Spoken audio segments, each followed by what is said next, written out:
Bah, écoutez, je pense que tous les Français de bon sens considérons que cette mise en examen est très excessive et, pour ne pas dire grotesque, parce que s'il s'agissait à chaque fois qu'il y a un financement de campagne électorale de personnalités suffisamment connues et de relations passées ou présentes pour mettre un ancien président de la République tout de même en examen, je pense qu'il va falloir revisiter toute l'histoire récente des campagnes électorales de la Lionel Lucas, Ve République. excusez-moi, mais avec ce type de déclaration, là, vous apportez une pierre quand même plus que solide à l'édifice du tous pourri, hein.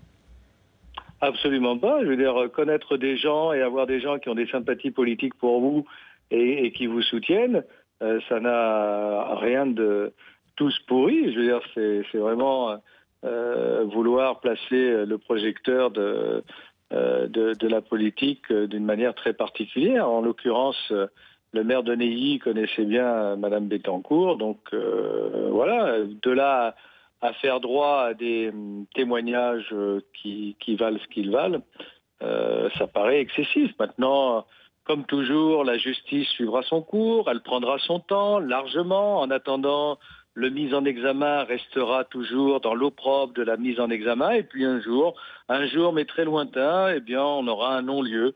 Mais à ce moment-là, le mal aura été fait. Lionel Lucas, ce soir, vous incriminez également directement François Hollande. Je voudrais savoir quel est votre raisonnement à ce sujet. Pourquoi citez-vous le nom du président de la République ?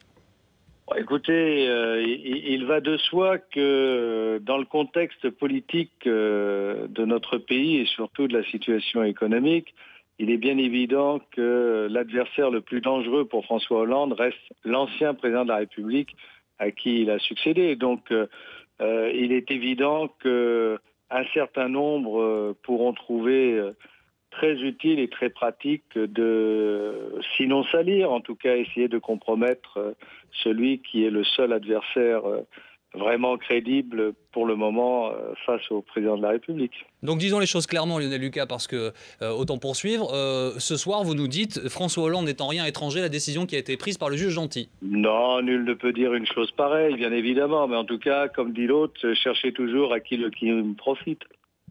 Merci beaucoup Lionel Lucas d'avoir été avec nous ce soir en direct sur BFM TV.